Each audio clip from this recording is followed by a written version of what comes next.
Delhi liquor policy కేసుపై ఇవాళ trial కోర్టులో విచారణ జరగనుంది.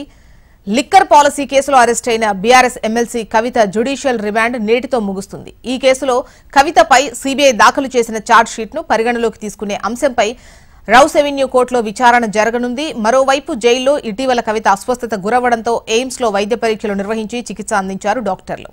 కవిత మెడికల్ రిపోర్ట్స్ ను కోర్టుకు సమర్పించనున్నారు జైలు అధికారులు.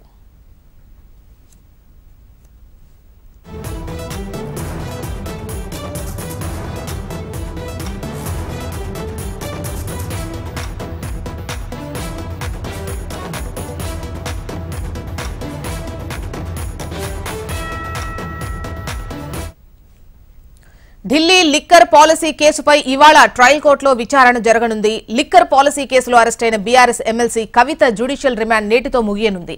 ఈ కేసులో కవితపై సీబీఐ దాఖలు చేసిన ఛార్జ్ షీట్ ను పరిగణలోకి తీసుకునే అంశంపై రౌస్ ఎవెన్యూ కోర్టులో విచారణ జరగనుంది. మరోవైపు జైలులో ఇటీవల కవిత అస్వస్థత గురవడంతో ఎయిమ్స్ లో వైద్య పరీక్షలు నిర్వహించి చికిత్స అందించారు డాక్టర్స్. కవిత మెడికల్ రిపోర్ట్స్ ను కోర్టుకు సమర్పించనున్నారు జైలు అధికారులు.